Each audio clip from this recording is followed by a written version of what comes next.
Hello बच्चों, welcome to ether a new study circle. बच्चों आज हम लोग आ गए हैं लेक्चर 5 पर, motion in a straight line के। ये चैप्टर 6 था।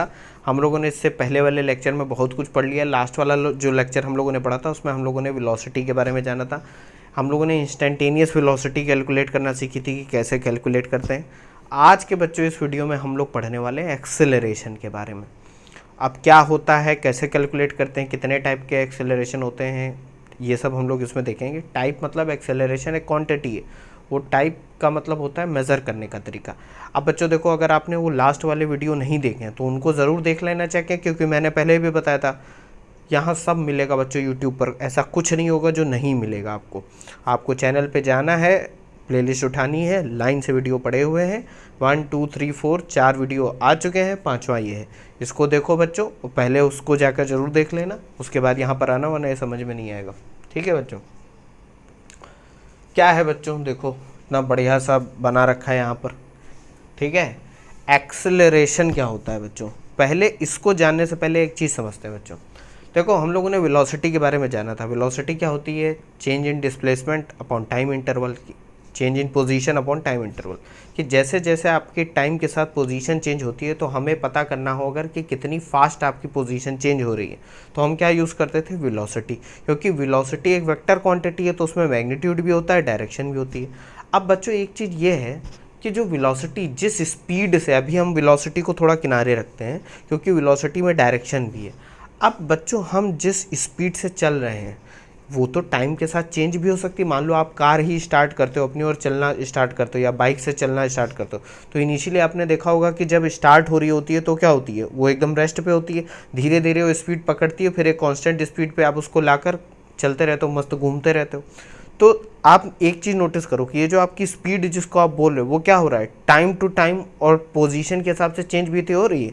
यानी कि आप पहले यहाँ से स्टार्ट करें, आप आगे बढ़े, जैसे स्टार्ट हुआ थोड़ा स्पीड बढ़ी आपकी, आप 0 किलोमीटर पर आवर से 10 किलोमीटर पर आवर पे आए, फिर 20, फिर 30, ऐसे करके मान लो आप बहुत तूफानी लड़के हो, आप 100 किलोमीटर पर आवर तक चले गए।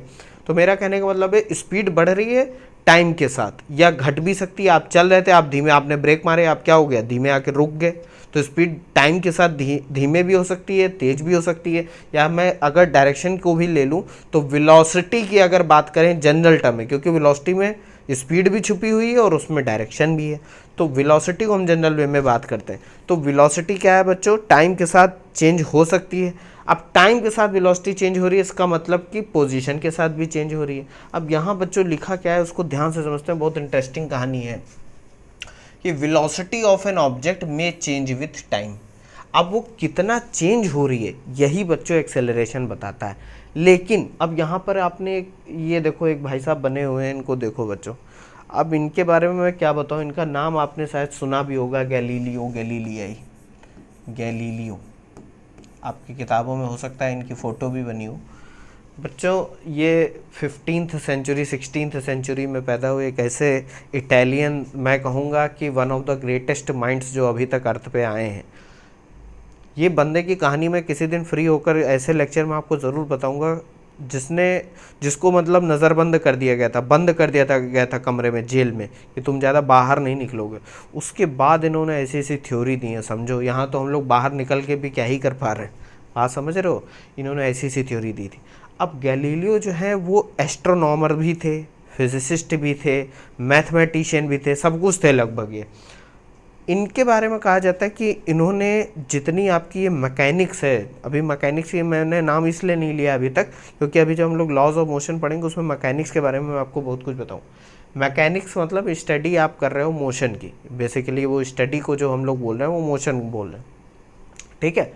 अब इन्होंने क्या क्या बताया बच्चों, इन्होंने बताया आपको इनर्शिया के लॉ के बारे में, इन्होंने प्लैनेट्स खोजे, इन्होंने टेलीस्कोप बनाया, इन्होंने वेलोसिटी, एक्सेलरेशन, डिस्प्लेसमेंट को यानी मोशन ऑफ ऑब्जेक्ट को बहुत बारीकी से ऑब्जर्व करा था। ये पहले ऐसे साइंटिस्ट थे मतलब जिन्होंने बहुत ज़्यादा बारीकी से ऑब्जर्व करे, इनसे पहले भी बहुत आए हैं, इन्होंने ज़्यादा बारीकी से ऑब्जर्व करा। तो इनके दिमाग में कन्फ्यूज़न था कि भैया, इसको बोलते गैलीलियोस कन्फ्यूजन। इस केस में क्या कन्फ्यूजन था इनको कि अगर मान लो आप यहाँ खड़े हो, लेट सपोज आप यहाँ पर खड़े हो पोजीशन ए पर, और टाइम मान लेते हैं अभी 1 सेकेंड है। अब आप क्या हुआ, चलना स्टार्ट हुए, आपकी वेलोसिटी चेंज हो रही है, आप यहाँ आ गए पोजीशन बी पर, पोजीशन बी पर आ गए। टाइम इज इक्वल टू मान लेते हैं 2 सेकेंड हुआ। अब मान लेते हैं आपकी वेलोसिटी पहले थी कुछ suppose 2 kilometre per our, velocity का जो मैग्नीट्यूड था अब हो गया 4 किलोमीटर पर आवर, और आप इस डायरेक्शन में आ गए, इस डायरेक्शन में, क्योंकि मोशन इन स्ट्रेट लाइन की बात चल रही है तो मान लेते हो इधर से खिसक कर आप ए से बी पर आ गए। अब ये कंफ्यूज ये थे कि भैया एक्सेलरेशन या चेंज इन वेलोसिटी जो हो रहा है वो टाइम के साथ तो हो ही रहा है, साथ में पोजीशन के हिसाब से भी तो हो रहा है, डिस्टेंस के हिसाब से। भाई ए और बी के बीच में एक दूरी भी तो है, तो या तो हम टाइम चेंज के हिसाब से वेलोसिटी को निकाल लें कि वेलोसिटी कितना चेंज हुई है, या हम डिस्टेंस के हिसाब से निकाल लें कि भैया जैसे जैसे हम आगे बढ़ रहे हैं वैसे वैसे हमारी वेलोसिटी कितना चेंज हो रही। तो बहुत कंफ्यूज हो गए कि टाइम को बेसिस लिया जाए या डिस्टेंस को बेसिस लिया जाए, क्योंकि वेलोसिटी जब चेंज होगी टाइम के साथ तो जाहिर सी बात है डिस्टेंस भी चेंज हो रही है।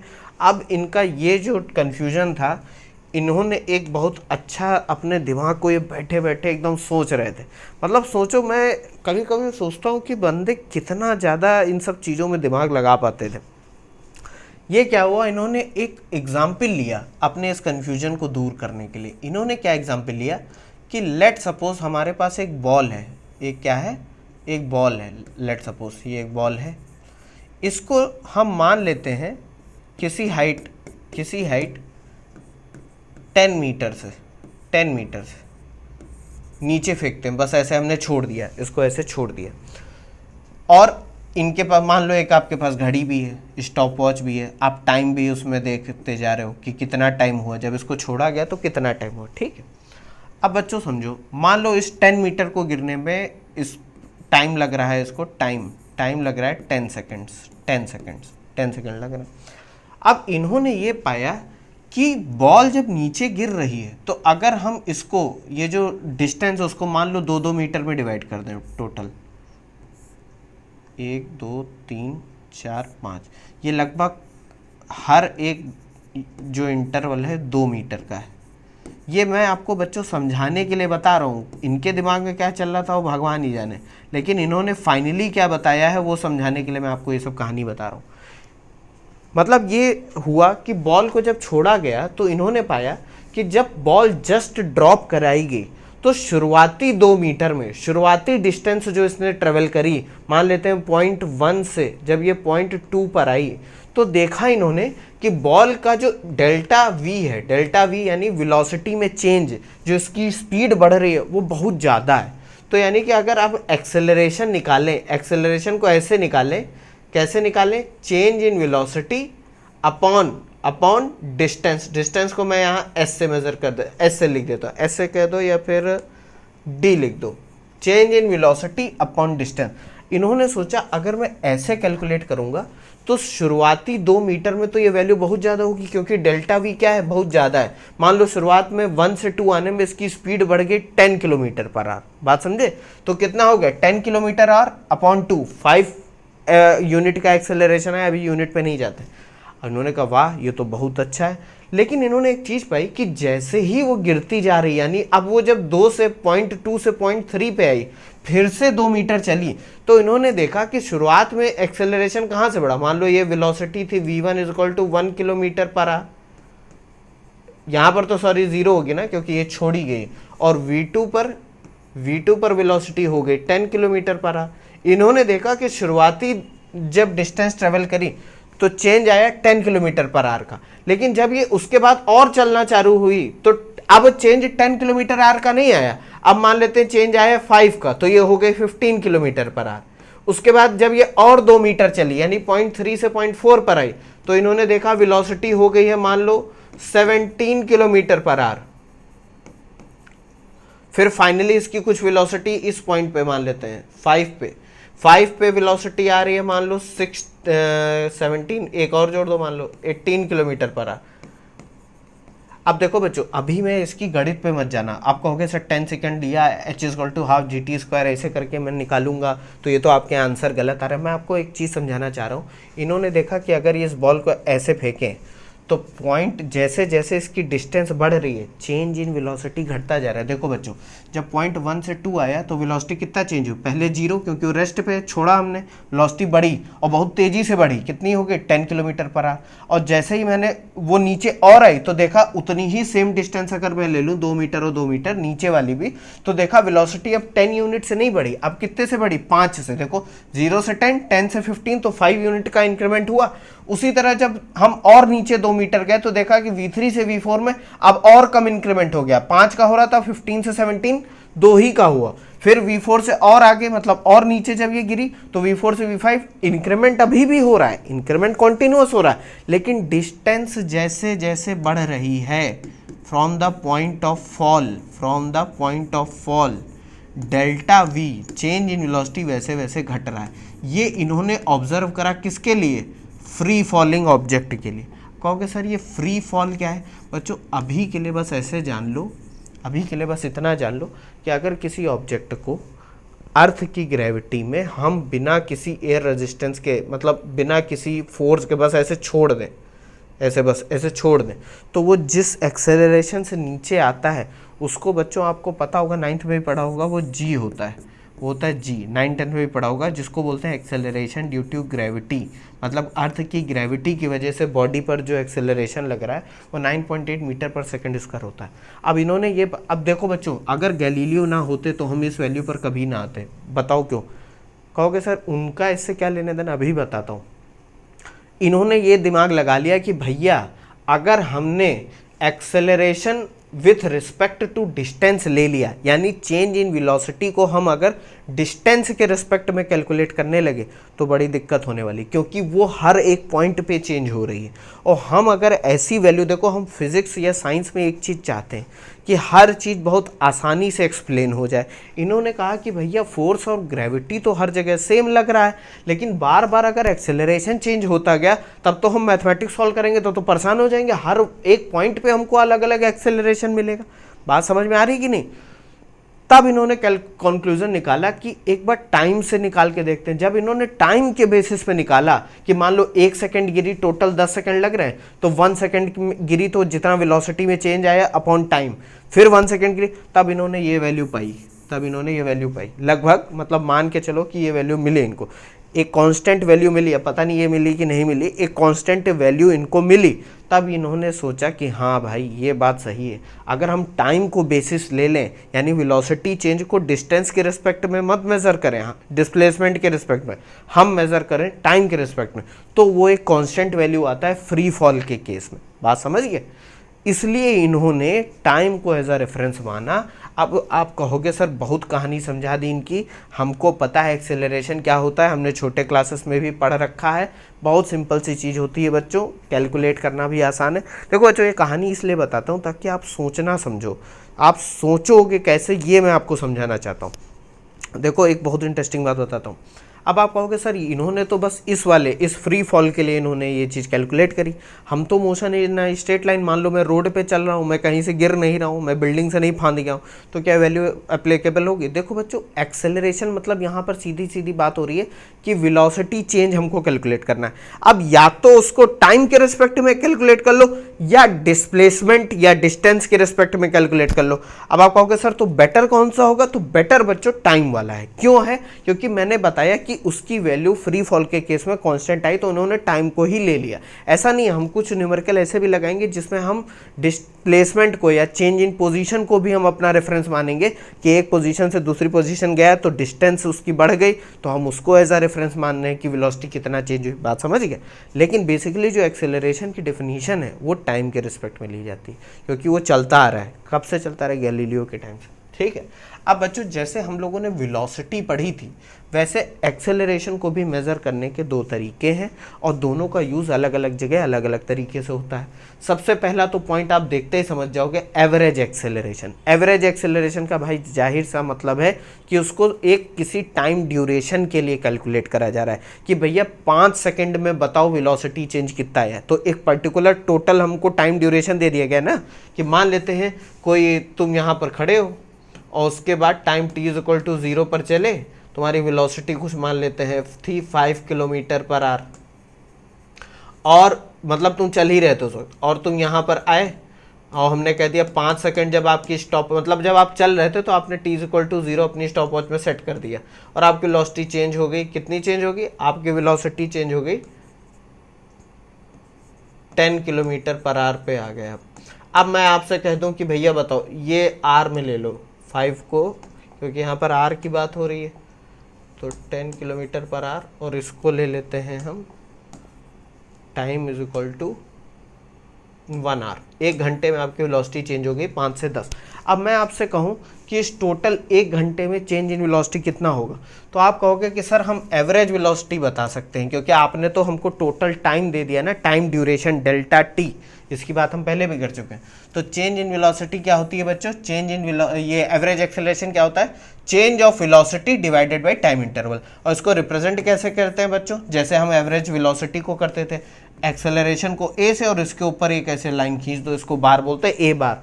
ये एवरेज वेलोसिटी एवरेज एक्सेलरेशन को ऐसे प्रेजेंट करते हैं। किसी किसी किताब में आप उसको ऐसे लिखा देखोगे ए और ऐसे छोटा सा लिखा होगा ए वी जी, दोनों का मतलब सेम ही है। तो एवरेज एक्सेलरेशन क्या होगा बच्चों? Change in velocity v2 minus v1 upon time interval t2 minus t1। यानी किसी टाइम t1 पर ऑब्जेक्ट की वेलोसिटी थी v1 और किसी टाइम t2 पर ऑब्जेक्ट की वेलोसिटी थी v2, तो डेल्टा t यानी टाइम इंटरवल कितना होगा? t2 minus t1। देखो यहाँ 1 माइनस 0 1 हो गया, और change in velocity v2 minus v1। ये तो बहुत सिंपल है, delta v by delta t। अब इसकी यूनिट क्या होगी बच्चों? देखो वेलोसिटी की यूनिट अगर हम SI में देखें तो क्या होती है? SI यूनिट मीटर पर सेकेंड अपॉन टाइम की यूनिट क्या होगी? सेकेंड। अब कुछ बच्चे यहाँ बहुत दिमाग लगाने लगते हैं, वो कहते हैं डेल्टा टी की यूनिट सेकंड। अरे भाई क्वांटिटी तो टाइम ही है, तो उसकी यूनिट भी सेकंड होगी। मीटर पर सेकंड अपॉन सेकंड, इसमें भी बहुत बच्चे कंफ्यूज होते हैं इतनी छोटी छोटी चीज़ों में। देखो बच्चों इसको सॉल्व कैसे करते हैं। ये लिखा है मीटर पर सेकंड, अपॉन में क्या लिखा है? एस। तो जब भी ऐसा टाइप का न्यूमरेटर डिनोमिनेटर या रेशियो होता है उसको सॉल्व कैसे करते हैं बच्चों? अपॉन में 1 मान लो और ये जो लिखा हुआ इसका रेसिप्रोकल लेके इनटू कर दो। तो ये कैसे होता है? मीटर पर second into 1 upon S. 1 upon S ये लिखा ही हुआ है, देखो एस लिखा है, अपॉन में 1 कर दिया, इसको 1 अपॉन एस कर दिया, तो ये आ जाएगा मीटर पर सेकेंड इसका। या सिंपल सी भाषा में बात करूं, अगर किसी बड़े लाइन के ऊपर एक आपका प्रोपोर्शन रेशियो लिखा हुआ है और नीचे भी कोई एक वेरिएबल दे रखा है या नंबर दे रखा है, तो आपको सिंपल से क्या करना है? जो नीचे वाला है उसको इससे मल्टीप्लाई कर देना है, तो मीटर पर सेकंड इसका। कहोगे सर ये सब क्या बता रहे हो? तो मैंने 9th में पढ़ा। बच्चों यकीन मानो मैंने देखा है, अपने साथ भी पढ़ने वाले बच्चों को मैं देखता था वो इसमें कन्फ्यूज़ हो जाते थे। आपको आता है तो बहुत अच्छी बात है, बहुत समझदार हो, लेकिन फिर भी मैंने बता दिया। ये होता है बच्चों मीटर पर सेकंड, इसकी यूनिट आ गई SI यूनिट। डायमेंशन बच्चों क्या हो गया? अब इसकी यूनिट से ही देख लो, ऊपर मीटर यानी लेंथ की डायमेंशन है, तो मीटर क्या हो जाएगा? लेंथ अपॉन सेकंड स्क्वायर यानी टाइम का स्क्वायर।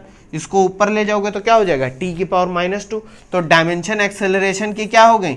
डायमेंशनल फॉर्मूला क्या हो गया? LT की पावर -2। कहोगे सर डायमेंशन देखो आपने पहले भी बताया था कि डायमेंशन तो इसकी ये है, 1 है लेंथ में और -2 है टाइम में, -2 है टाइम में।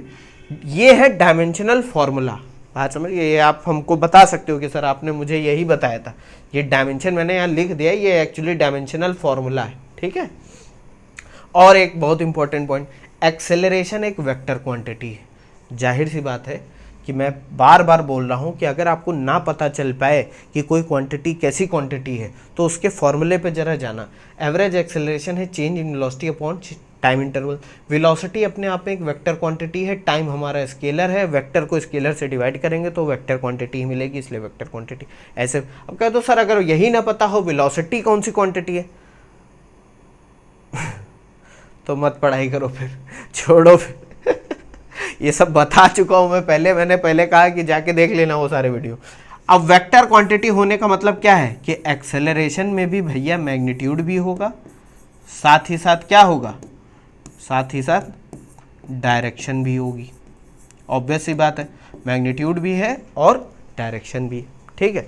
इसको देख लो बच्चों एक बार, फिर आगे बढ़ते हैं। इसमें देखना क्या है? एवरेज एक्सेलरेशन लिखा हुआ है delta we by delta T, उसकी यूनिट डायमेंशन और एक ये वेक्टर क्वांटिटी। ये तो मैंने आपको समझाने के लिए, देखो बच्चों मैं चाहता हूं कि जितना मैं आपको आसान भाषा में समझा सकता हूं वैसे समझा दूं, ऑन बोर्ड वो सब ताम झाम करके कि नहीं, ठीक है। इसको देखो, आगे बढ़ते हैं, बहुत सिंपल है। अब यहाँ पर बच्चों एक पॉइंट लिखा हुआ है, ये बहुत इंपॉर्टेंट है क्योंकि यही पॉइंट डिसाइड करेंगे कि आपसे क्वेश्चन सही होगा कि गलत हो जाएगा। देखो बच्चों क्या लिखा हुआ है, फॉर स्ट्रेट लाइन मोशन, ये मैंने वेलोसिटी के केस में भी बताया था। इट्स का मतलब यहाँ पर मैं सिर्फ एक्सेलरेशन का लेक्चर है इसलिए एक्सेलरेशन की बात हो रही है, ठीक है। For straight line motion its direction is represented by algebraic sign like displacement and velocity. मतलब कहने का ये है मतलब कि जैसे वेलोसिटी और डिस्प्लेसमेंट में अगर स्ट्रेट लाइन मोशन हो रहा है, सिर्फ स्ट्रेट लाइन की बात हो रही है, तो प्लस और माइनस साइन ही डायरेक्शन बताता है, जैसे वेलोसिटी में वैसे ही डिस्प्लेसमेंट में। यानी अगर प्लस 5 किलोमीटर पर आवर आ रहा है इसका मतलब पॉजिटिव साइड में मोशन हो रहा है, याद है आपको मैंने एक लाइन पे मोशन बताया था। और डिस्प्लेसमेंट भी अगर पॉजिटिव है इसका मतलब पॉजिटिव डायरेक्शन में। उसी तरह एक्सेलरेशन के साथ है, अगर एक्सेलरेशन पॉजिटिव है तो हम मान लेंगे डायरेक्शन पॉजिटिव है, एक्सेलरेशन नेगेटिव है तो हम मान लेंगे नेगेटिव डायरेक्शन। अब बच्चों यहाँ जो मैं बताने वाला हूँ वो दिमाग में रखना है आपको, दिमाग में ये रखना है कि for a straight line motion या किसी भी मोशन में फॉर अ स्ट्रेट, इसको मैं डिटेल में भी बताऊंगा आपको बाद में, line motion positive and negative science of acceleration don't represent या डोंट नहीं, डोंट अच्छी अंग्रेजी नहीं, नेवर रिप्रेजेंट इंक्रीजिंग और डिक्रीजिंग वेलोसिटी। बच्चों ये पॉइंट लिख लो, आप जिस भी कॉपी में पढ़ रहे हो उसमें लिख लो बच्चों, इसको गोद दो एकदम कि ये बहुत इंपॉर्टेंट पॉइंट है। क्या बता रहा हूँ मैं, अंग्रेजी में जो लिखा है उसको समझते हैं कि अगर मोशन स्ट्रेट लाइन में है तो ये जो बहुत बच्चों को लगता है कि अगर लिखा हुआ है +3 मीटर पर सेकंड स्क्वायर, इसका मतलब जो आपकी वेलोसिटी है वो बढ़ ही रही होगी, यानी कि एक्सेलरेशन सिर्फ ये दिखा रहा है कि वेलोसिटी बढ़ रही है। तो यहाँ पॉजिटिव का मतलब ये नहीं होता है बच्चों। और अगर -3 मीटर पर सेकंड स्क्वायर मान लो लिखा हुआ है कहीं, तो ये मत समझ जाना कि इस माइनस का मतलब है कि वेलोसिटी घट ही रही है। यहाँ पर पॉजिटिव नेगेटिव साइन सिर्फ और सिर्फ डायरेक्शन बताते हैं, इसका वेलोसिटी देखो, एक्सेलरेशन क्या होता है, चेंज इन वेलोसिटी, तो वेलोसिटी या तो बढ़ सकती है घट सकती है।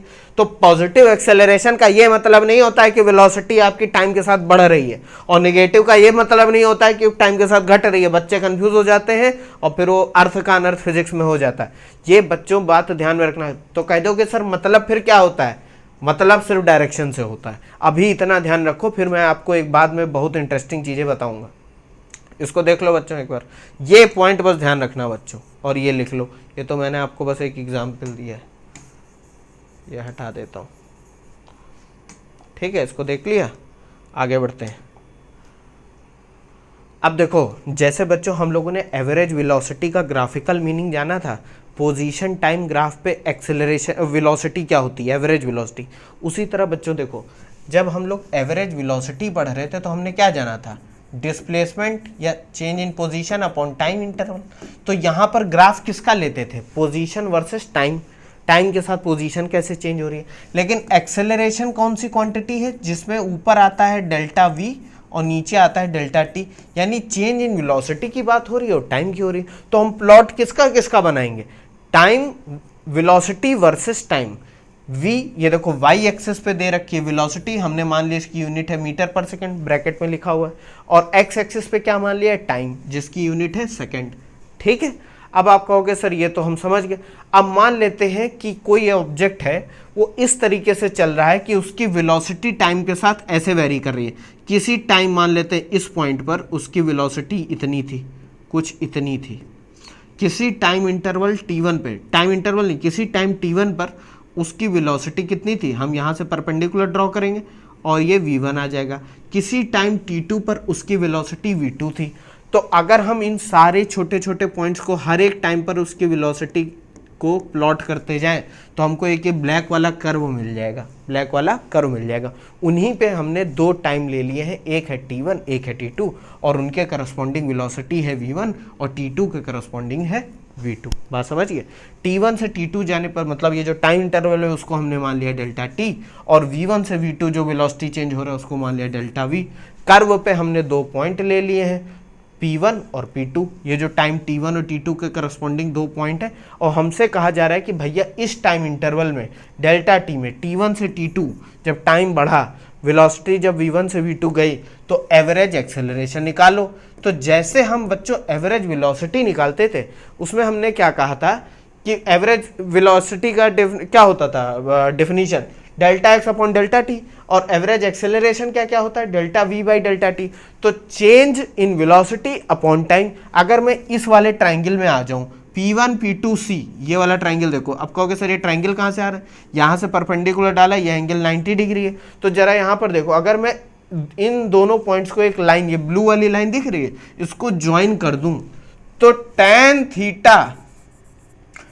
थीटा क्या होगा बच्चों, परपेंडिकुलर अपॉन बेस। परपेंडिकुलर क्या है, CP2 अपॉन CP1, ये हो जाएगा बच्चों CP2 कितना है, देखो CP2 है डेल्टा V, डेल्टा V है कि नहीं है, अपॉन CP1 कितना है डेल्टा T।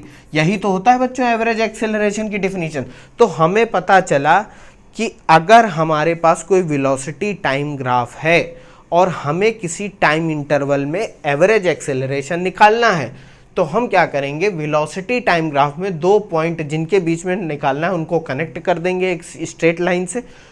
उसका जो स्लोप होगा, स्लोप tan थीटा का मतलब होता है स्लोप, यहाँ पर स्लोप यानी कि वो कितना ज़्यादा झुकाव है उसका स्लोप, वो निकालेंगे, वही हमें बता देगा एवरेज एक्सेलरेशन। तो इसमें क्या लिखा हुआ है, on a plot of v versus t, velocity versus time, average acceleration is the slope of straight line connecting the corresponding points v1, t1 and v2, t2। अब ये v1, t1, v2, t2 ये तो आपके question पे depend करेगा कि किस time पर किस वेलोसिटी को, किस टाइम पर किस वेलोसिटी पे हमें निकालना है कि एवरेज एक्सेलरेशन कितना आएगा। बात समझ गए, जैसे एवरेज वेलोसिटी में होता था, स्लोप निकालते थे उस लाइन का जो दो पॉइंट को ज्वाइन कर रही होती थी xt कर्व पे, यानी पोजीशन टाइम कर्व पे, यहाँ पर vt कर्व पे यानी वेलोसिटी टाइम कर्व पे। बहुत सिंपल है बच्चों, इसको समझ भी गए होगे, इसमें कोई बहुत ज़्यादा हमने मैथमेटिक्स नहीं लगाई है।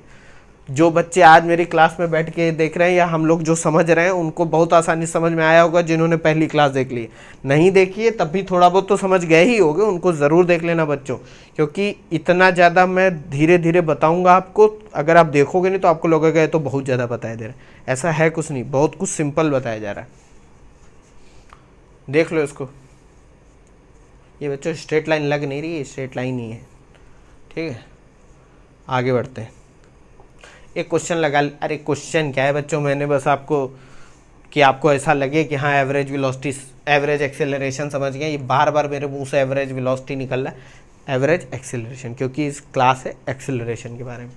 Velocity of an object changes from 4 metre पर सेकेंड टू 16 मीटर पर second in 6 second, find average acceleration. कहोगे सर ये सब भी लगवाओगे क्या, लगवा नहीं रहा हूँ बच्चों, बस समझाने के लिए कि हाँ हमने पढ़ लिया है। वेलोसिटी कहाँ से कहाँ तक चेंज हुई, 4 मीटर पर सेकेंड से फाइनल वेलोसिटी कितनी हो गई, 16 मीटर पर सेकेंड, यानी इनिशियल वेलोसिटी मान लेते हैं v1 है 4 मीटर पर सेकेंड, और फाइनल वेलोसिटी कितनी है v2, 16 मीटर पर सेकेंड, और चेंज कितने टाइम में हुई। अब देखो बहुत बच्चे ये कंफ्यूज होते हैं कि 16 मीटर पर सेकेंड है वो 6 सेकेंड पे है, उससे पहले 4 मीटर पर सेकेंड ये कितने टाइम पे, ऐसा नहीं, क्वेश्चन कह क्या रहा है, जब थोड़ा अंग्रेजी समझने की कोशिश करा करो।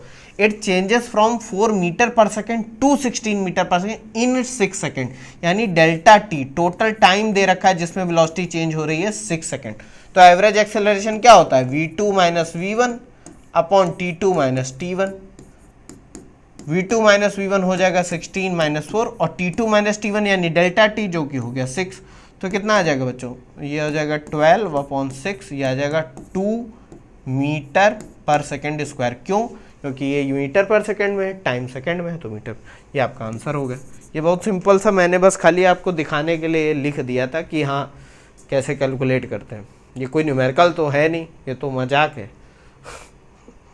देखो आगे बढ़ते हैं बच्चों, फिर से एक नया टॉपिक नया टॉपिक कुछ नहीं है बच्चों, आपने एवरेज वेलोसिटी और इंस्टेंटेनियस वेलोसिटी पढ़ी थी, उसी तरह एवरेज एक्सेलरेशन और इंस्टेंटेनियस एक्सेलरेशन पढ़ेंगे। इंस्टेंटेनियस एक्सेलरेशन का आप मतलब समझ ही गए होंगे कि वहाँ पर एवरेज एक्सेलरेशन में बात हो रही थी एक पर्टिकुलर टाइम इंटरवल की, कि भैया ये बताओ कि इतने पर्टिकुलर टाइम इंटरवल में डेल्टा टी में कितना वेलोसिटी चेंज हुआ। अब मैं आपसे कह दूँ एक पर्टिकुलर इंस्टेंट ऑफ टाइम में एक्सेलरेशन कितना है। अब कहोगे सर क्या किसी पर्टिकुलर इंस्टेंट पे भी वेलोसिटी चेंज हो सकती है? बिल्कुल हो सकती है बच्चों, अभी मैं आपको समझाऊंगा कैसे। कि भाई आपकी कार स्टार्ट हुई, मैंने कहा at the time of car, जब आपकी स्टार्ट हो रही है, बिल्कुल जब आपने इग्निशन आपने बिल्कुल ऑन करी, अपनी चाबी घुमाई, इंजन स्टार्ट करा, गियर में डाला, जैसे ही आप चलने वाले हो तो जीरो से जस्ट जो वेलोसिटी बढ़ेगी वो कितनी होगी, मतलब एट अ पर्टिकुलर टाइम मैंने पूछा कि वेलोसिटी कितनी बढ़ेगी। बात समझ रहे हो? तो यानी कि मैं आपसे एक पर्टिकुलर इंस्टेंट पे पूछ रहा हूँ, ये नहीं पूछ रहा हूँ कि 5 घंटे बाद बताओ तुम्हारा कितना चेंज आएगा। बात नहीं समझे कि मैंने कहा कि ये बताओ चौथे घंटे के 53वें सेकंड में या फोर्थ आवर के 53rd सेकंड में कितना एक्सेलरेशन है आपका। बात समझे? यानी कि एट अ पर्टिकुलर इंस्टेंट। तो ये तो बच्चों आप डेफिनेशन से भी जानते होंगे, मैंने बहुत ज़्यादा समझाया था लास्ट वाले लेक्चर में कि कभी भी किसी इंस्टेंट की बात होगी और वो फिजिक्स में होगी तो हमको ये समझ जाना चाहिए कि डिफरेंशिएशन आने वाला है। अब बात कहोगे सर डिफरेंशिएशन, मान लो पहली बार ये वाला लेक्चर देख रहे हो तो डिफरेंशिएशन नहीं आता है, बेसिक मैथमेटिक्स की सीरीज़ में चले जाना, सब समझ में आ जाएगा। इससे पहले वाले लेक्चर में मैंने समझाया है कायदे से, उसको भी देख लेना। क्या कह रहा है? It is defined as the rate of change of velocity at a particular instant, मतलब जिस इंस्टेंस पे आप बात कर रहे हो उस पर rate of change of velocity. और जब भी रेट की बात होगी बच्चों तो हम जानते हैं रेट का मतलब होता है डिफरेंशिएशन। याद करो बच्चों। अब देखो क्या यहाँ पर ये जो मैथमेटिक्स लिखी है बच्चों, ये मैं लास्ट लेक्चर में समझा चुका हूँ, एक बार फिर बता देता हूँ कि हम एवरेज वेलोसिटी, एवरेज एक्सेलरेशन में क्या कैलकुलेट कर रहे थे, delta we by delta T, यही तो कैलकुलेट कर रहे थे।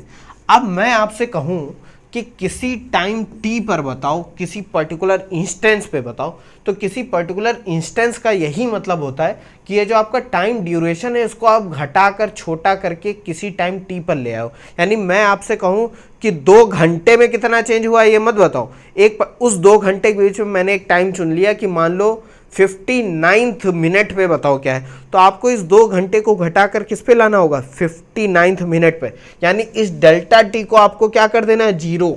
बात समझ रहे हो? ये टाइम टी है, मतलब आप अभी प्रेजेंट में हो, फ्यूचर में और पास्ट के बीच में खड़े हो। बात समझो। अब आपको अगर टाइम को आपको समेटना है, देखो कैसी बड़ी बड़ी बातें कर रहे हैं, तो आपको फ्यूचर को पास्ट को घटाकर कितना कर देना होगा, 0, तभी तो आप प्रेजेंट में आओगे।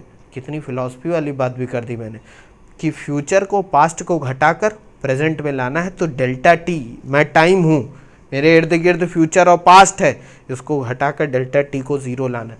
तो ये देखो delta we by delta T ही कैलकुलेट करेंगे, बस डेल्टा टी को घटाकर क्या लेंगे, limit delta T tending to 0, यानी 0 की तरफ बढ़ रहा है। उस केस में मैं जानता हूं कि डिफरेंशिएशन की डेफिनेशन होती है delta we by delta T change होता जाता है डिफरेंशिएशन में जब ये लिमिट लग जाती है। लिमिट, आप कहोगे सर लिमिट क्या होती है, जाके देखना बच्चों, बहुत मज़ेदार लेक्चर है डिफरेंशिएशन का बेसिक मैथमेटिक्स में, उसका लिंक मैं डाल दूंगा डिस्क्रिप्शन में, देख लेना। वैसे डिस्क्रिप्शन में डालने की जरूरत नहीं है, पूरी प्लेलिस्ट का डिस्क्रिप्शन में पड़ा हुआ, जाके देख लेना।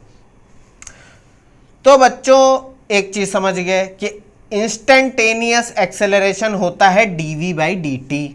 अब एक चीज और समझो, हमको पता है कि, और यहां पर ये जो वेलोसिटी लेते हैं बच्चों, ये होती है इंस्टेंटेनियस वेलोसिटी। कौन सी वेलोसिटी होती है, इंस्टेंटेनियस वेलोसिटी। ये चीज ध्यान रखना, एवरेज वेलोसिटी मत ले लेना, dv बाई dt में इंस्टेंटेनियस वेलोसिटी है, मतलब जिस इंस्टेंट पे आपको एक्सेलरेशन चाहिए उस टाइम पे वेलोसिटी कितनी है। तो dv बाई dt, मैंने जाहिर सी बात है यहाँ बार नहीं लगाया, इसका मतलब ही ये इंस्टेंटेनियस वेलोसिटी है।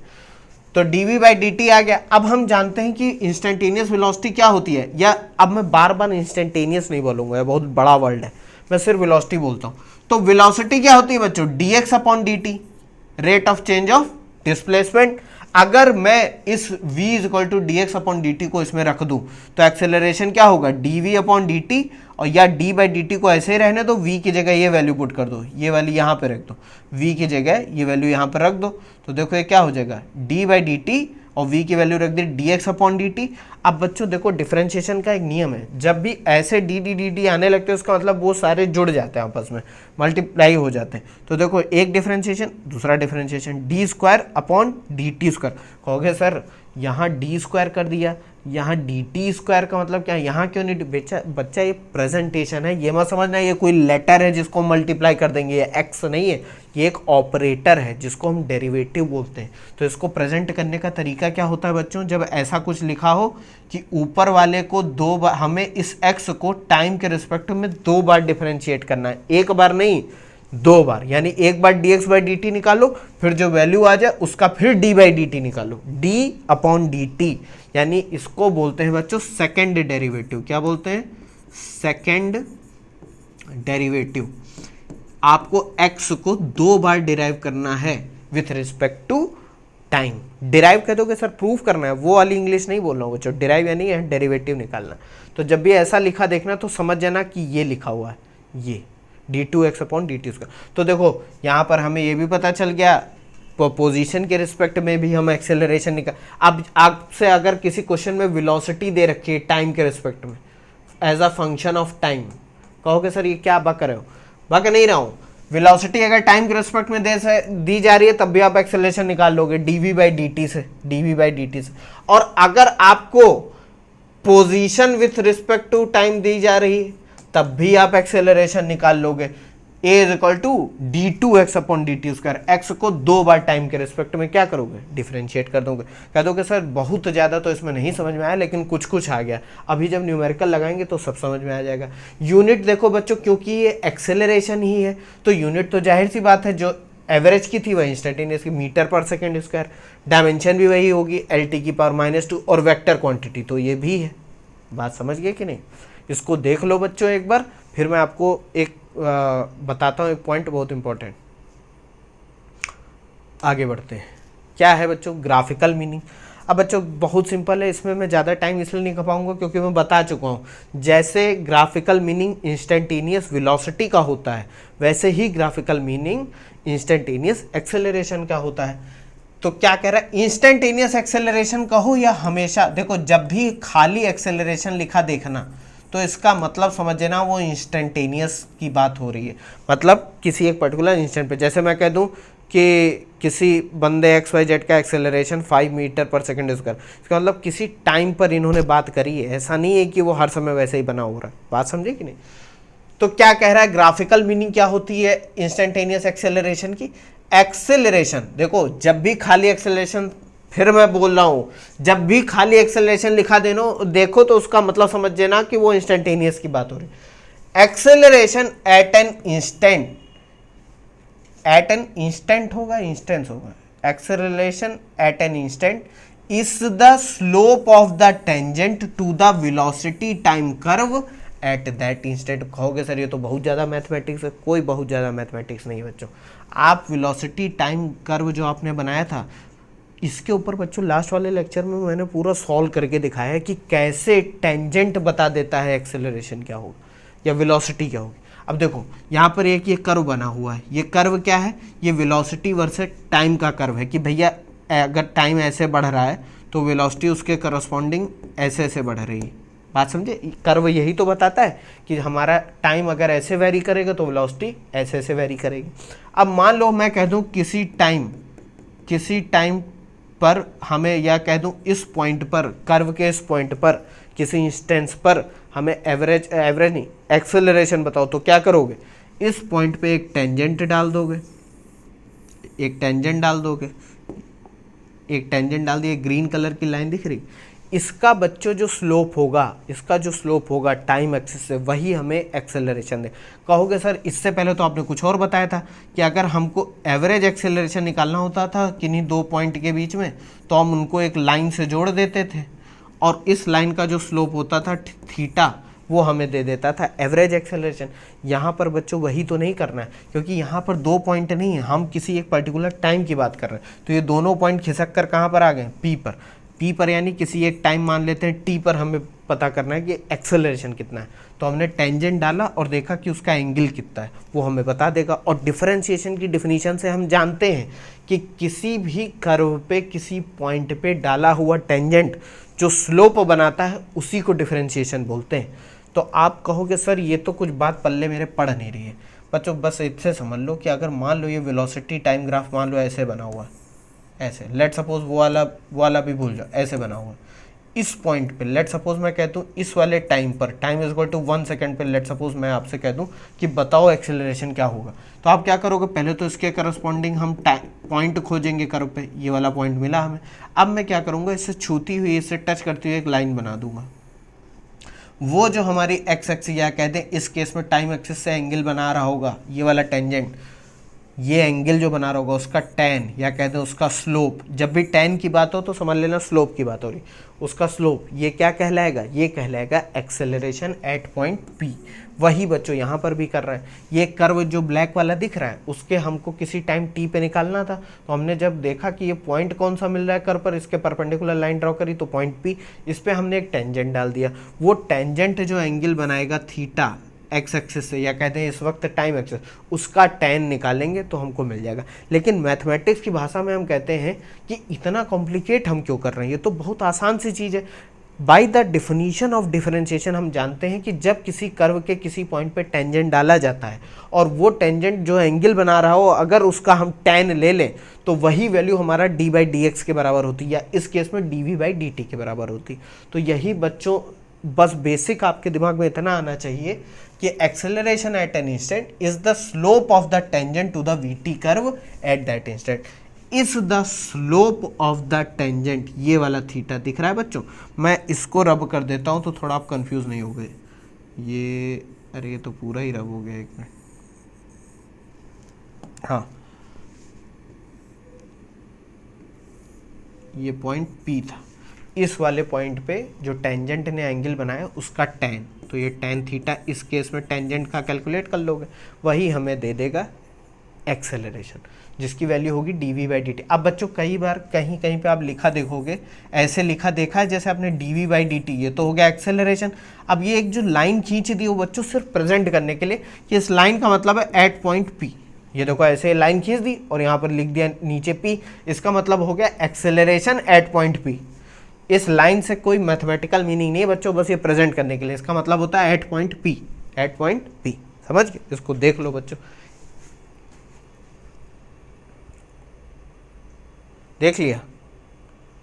देखो बच्चों हो सकता है आपको लगे कि इतना डीप में भी जानने की ज़रूरत नहीं है, लेकिन फैक्ट बच्चों ये है कि बहुत मज़ा आएगा जब आपको इक्वेशंस दिखने लगेंगी ना, तब आप समझो कि बस मतलब धन्य हो गया जीवन। मतलब जो मैं बताना चाह रहा हूँ वो आप समझ गए हो कि पढ़ाई ही यही है कि आप नंबर्स और इक्वेशंस को देख के सब आपके दिमाग में आया जा रहा है। तब तो बच्चों पुराने जो गैलीलियो न्यूटन इन सब की आत्मा को शांति तभी मिलेगी बच्चों जब आप लोग वैसे सोचने लगोगे जैसा वो सोचते थे। कह दोगे सर तब तो हम भी न्यूटन बन जाएंगे, नहीं हो सकता उससे बेटर बन जाओ, आप कुछ और बड़ा बड़ा खोज लो। लेकिन अगर आजकल के टाइप से पढ़ाई करते रहे बच्चों सिर्फ एग्ज़ाम क्वालिफाई करने के लिए, तब बच्चों नहीं होगा कुछ, गधे बन के रह जाओगे। फिजिक्स समझनी है बच्चों, मैथमेटिक्स समझनी है, इक्वेशंस लिखिए, हवा में इक्वेशन दिख रही। लोग कहने लगे कि ये पागल हो गया है, पागल नहीं हो गया, तुमको तो मज़ा आ रहा है फिजिक्स पढ़ने में, बात समझ में आ रही कि कह दो सर यही बताओ। अब एक क्वेश्चन सॉल्व कर लेते हैं, समझ में आ जाएगा। क्या कह रहा है, position of an object moving along a straight line is given by, कैसे given by, x is equal to 3t square plus 2, ये एक इक्वेशन दे रखी है। कहोगे सर इस इक्वेशन का मतलब है कि टाइम के जैसे जैसे टाइम चेंज हो रहा है x यानी पोजीशन इस हिसाब से चेंज हो रही है, क्योंकि ऑब्जेक्ट हमारा किसी एक्सिस x पे चल रहा है, यानी x की डायरेक्शन में चल रहा है। जहां पर x हमारा मीटर में है, ये हमेशा यूनिट्स पे जरूर ध्यान देना बच्चों। कोई भी क्वेश्चन सॉल्व करो फिजिक्स की या कहीं भी दुनिया में, इंजीनियर बन जाओ जाके आगे अगर आप, तो यूनिट्स अगर इधर उधर हो गई तो आपका बिल्डिंग गिर जाएगा, बात समझ रहे हो। अगर आप सिविल इंजीनियर बने या मैकेनिकल बने तो इंजन लग जाएगा, कुछ भी हो जाएगा, बात समझो। t is in metre, t is in second, t जो है टाइम सेकंड में, तो कह रहा है एक्सेलरेशन बताओ at time t is equal to 3 second. बच्चों अभी हमने पढ़ा, इसका आंसर कैसे निकालेंगे, देखो बच्चों बहुत सिंपल है। हमने पढ़ा कि अगर पोजीशन दे रखी है, विथ रिस्पेक्ट टू टाइम, तो एक्सेलरेशन होता है d2x अपॉन dt स्क्वायर, यही तो होता है, यानी x का 2 बार डिफरेंशिएशन।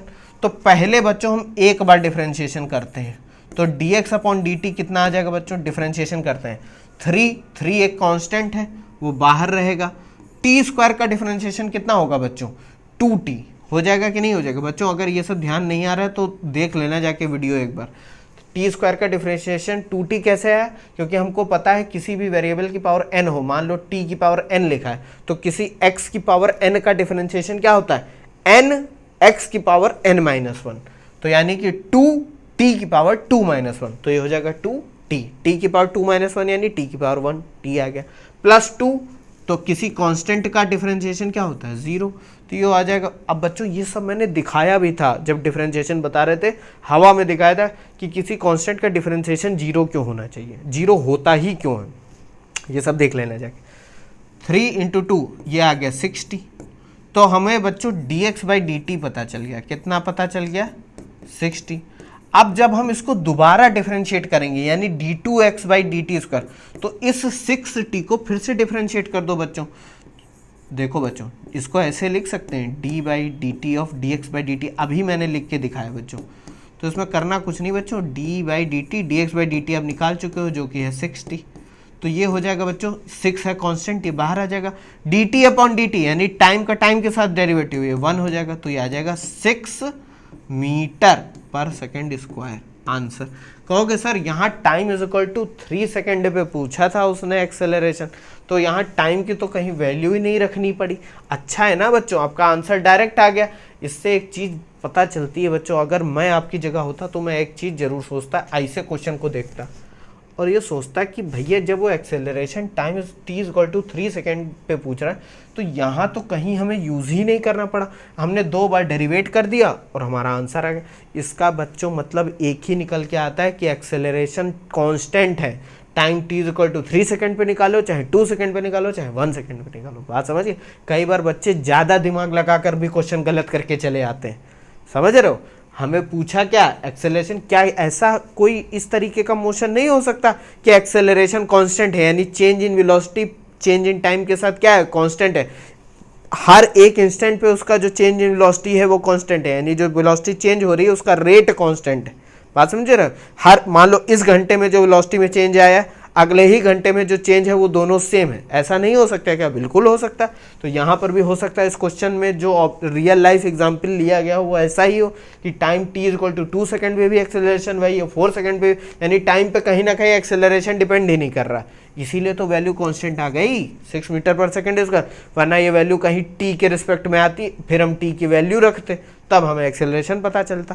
ज़्यादा दिमाग मत लगाओ, अभी बस इतना देख लो। कहते हो सर आप तो बहुत ज़्यादा बताने लगते हो, ज़्यादा नहीं बता रहे बच्चों, मैं समझा रहा हूँ कि सोचना कैसा है, तभी तो मज़ा आएगा। देखो पहले dx बाई dt निकाल लिया हमने, फिर d2x बाई dt स्क्वायर को ऐसे लिख लिया, dx बाई dt की वैल्यू रख दी, उसको फिर से डेरिवेट कर दिया, आंसर आ गया। ठीक है बच्चों, इसको देख लो, आगे बढ़ते हैं, फिर से देख लो एक बार। हाँ एक बच्चों 1-2 पॉइंट हैं ये देख लो, बस ये लेक्चर खत्म करते हैं, बहुत ज़्यादा टाइम हो गया। सम इंपॉर्टेंट पॉइंट, सबसे पहला point, when the acceleration is uniform it is equal to average acceleration over that period. बच्चों ये बहुत ही लेम बात, मतलब लेम इन द सेंस गलत नहीं लिखी है, लेम इन द सेंस कि बहुत ही कॉमन, बहुत ही अंडरस्टूड बात लिख दी गई है कि भैया जब एक्सेलरेशन यूनिफॉर्म है यानी एक जैसा एक्सेलरेशन है, आप चलते जा रहे हो, acceleration change in velocity per unit time या change in d by D T ये हर वक्त कांस्टेंट बना हुआ है, तो जाहिर सी बात है जब वो कांस्टेंट बना हुआ है तो उसकी वैल्यू एवरेज एक्सेलरेशन के बराबर ही तो होगी।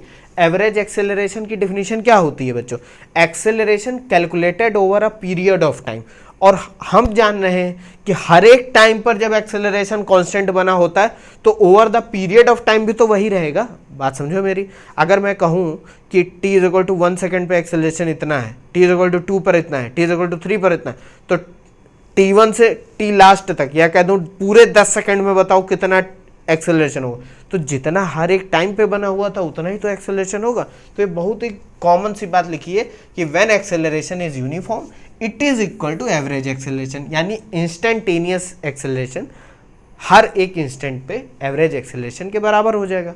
इसको मैं आपको अभी एक चीज़ से और समझाऊंगा, पहले ये समझ लो। अब ये जो पॉइंट लिखा है बच्चों, ये बहुत इंपॉर्टेंट है।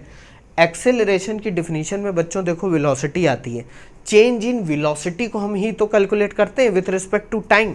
अब बात समझो बच्चों, वेलोसिटी एक वेक्टर क्वांटिटी है। वेक्टर क्वांटिटी का मतलब उसमें मैग्नीट्यूड भी होता है और उसमें डायरेक्शन भी होती है। तो एक्सेलरेशन कैसे आता है? जब वेलोसिटी चेंज होती है, और वेलोसिटी दो तरीके से चेंज हो सकती है। कैसे चेंज हो सकती है? Acceleration can be due to change in either direction और मैग्नीट्यूड और बोथ ऑफ वेलोसिटी। इसका कहने का मतलब है कि या तो वेलोसिटी की डायरेक्शन चेंज हो, मतलब देखो मेरी बात समझ में आना, कह दो अगर एक स्टेटमेंट ऐसे लिखा हुआ है कि an object moving with velocity constant नहीं, an object moving with velocity 5 kilometre per hour can undergo a acceleration or not. ये आपसे पूछा गया है कि अगर कोई ऑब्जेक्ट 5 किलोमीटर पर आवर की वेलोसिटी से चल रहा है तो क्या उसमें एक्सेलरेशन आ सकता है? आप कहोगे ये इन्फॉर्मेशन कंप्लीट नहीं है। पहले ये बताओ जा कहाँ रहा है, क्योंकि motion in a straight line हो रहा है तो ऑब्वियस सी बात है कि या तो वो लेफ्ट जा रहा होगा या राइट जा रहा होगा। अब मान लो जा लेफ्ट रहा था और एकदम से उसने अपनी डायरेक्शन चेंज करके राइट में जाना चाहा, बात समझो, तो क्या होगा? डायरेक्शन चेंज हो जाएगी लेकिन वेलोसिटी अभी उसकी ऐसे ही रही। आप कहोगे सर ऐसा तो हो ही नहीं सकता, स्ट्रेट लाइन के मोशन के केस में नहीं होगा। लेकिन अब आपको एक चीज़ दिखाता हूँ, ये आपको जब सर्कुलर मोशन पढ़ाऊंगा तब ज़्यादा समझ में आएगा। मान लो आप यहाँ पर खड़े हो, आप एक सर्किल के इर्द गिर्द, ये एक कीड़ा है, ठीक है, ये कीड़ा है, ठीक है, ये इस सर्किल के इर्द गिर्द घूम रहा है और मैंने कह दिया इसकी वेलोसिटी है 5 किलोमीटर पर आवर। तो आप कह दो कि सर वेलोसिटी तो कांस्टेंट है, एक्सेलरेशन 0 हो जाएगा। भैया एक चीज़ ध्यान रखना, इंस्टेंटेनियस वेलोसिटी क्या होती है? इसके इस पॉइंट पे टेंजेंट डालेंगे तो ये v, अब अगले ही कुछ टाइम के बाद वो यहाँ मान लो आ गया कीड़ा चलते चलते, जब वो यहाँ आया तो वेलोसिटी इस डायरेक्शन में, देखो वेलोसिटी का डायरेक्शन हर पॉइंट पे चेंज होता जा रहा है कि नहीं? वेलोसिटी टेंजेंट ही तो होती है कर्व पे डाला हो, और वो सर्किल में घूम रहा है तो हर एक पॉइंट पे देखो डायरेक्शन चेंज हो रही है, और डायरेक्शन चेंज हो रही है इसका मतलब एक्सेलरेशन आ रहा है। अब ये कौन सा एक्सेलरेशन होता है, क्या होता है, वो सब बच्चों हम लोग उस चैप्टर में पढ़ेंगे जब सर्कुलर मोशन पढ़ रहे होंगे। अभी इतना जानो कि एक्सेलरेशन क्योंकि वेलोसिटी पे डिपेंड होता है, और वेलोसिटी एक वेक्टर क्वांटिटी है जिसमें डायरेक्शन और मैग्नीट्यूड दोनों होता है। तो वेलोसिटी को चेंज करने का मतलब ये नहीं है कि सिर्फ मैग्नीट्यूड चेंज हो रहा है, अगर हम डायरेक्शन भी चेंज कर दें तब भी वेलोसिटी चेंज हो जाएगी। तो या तो डायरेक्शन में चेंज हो तब एक्सेलरेशन होगा, या मैग्नीट्यूड में चेंज हो तब भी एक्सेलरेशन होगा, या दोनों में ही चेंज हो। ठीक है, ये पॉइंट बहुत इंपॉर्टेंट है बच्चों, इसको देख लो एक बार, इसको लिख लो, फिर हम लोग जो है नेक्स्ट लेक्चर में बहुत कुछ देखेंगे। ठीक है बच्चों, देखो हम लोगों ने इस लेक्चर में क्या क्या जाना है, एवरेज एक्सेलरेशन क्या होता है, इंस्टेंटेनियस एक्सेलरेशन क्या होता है, किस मेथड ऑफ एक्सेलरेशन कैलकुलेशन को हमने बहुत अच्छा माना, मतलब कि change in velocity with respect to distance हमें करना सही रहेगा या change in velocity with respect to time सही रहेगा। गैलीलियो के कन्फ्यूजन को जाना कि वो कन्फ्यूज़ क्यों थे और उन्होंने इसका सोल्यूशन क्या निकाला। उन्होंने ये निकाला कि किसी फ्री फॉलिंग ऑब्जेक्ट के लिए अगर हम एक्सेलरेशन डिस्टेंस वाइज कैलकुलेट करेंगे तो वो हर पॉइंट पे चेंज होगा। शुरुआती केस में जब वो गिर रहा होगा तो एक्सेलरेशन ज़्यादा होगा, जैसे जैसे वो गिरता जाएगा डिस्टेंस बढ़ती जाएगी, उसका एक्सेलरेशन कम होता जाएगा। तो उन्होंने कहा क्योंकि ये कांस्टेंट नहीं आ रहा है और हमें चीज़ों को सिंप्लीफाई करना है, टाइम के रिस्पेक्ट में जब उन्होंने कैलकुलेट करा तो उनको वैल्यूज़ लगभग सेम मिलने लगी। उन्होंने इसीलिए कहा कि एक्सेलरेशन को टाइम के रिस्पेक्ट में निकालना बहुत ज़्यादा अच्छा रहेगा। बात समझ गए, ये सब हमने जाना है, इसमें ग्राफिकल मीनिंग भी जानी। नेक्स्ट लेक्चर में बच्चों हम कुछ ग्राफ्स के बारे में जानेंगे और चीज़ें जानेंगे। ठीक है, देखते ज़रूर रहो बच्चों, जैसे नहीं बोलते हैं कि बने रहिए, नेक्स्ट वीडियो में मिलते हैं। ओके बच्चों, थैंक यू।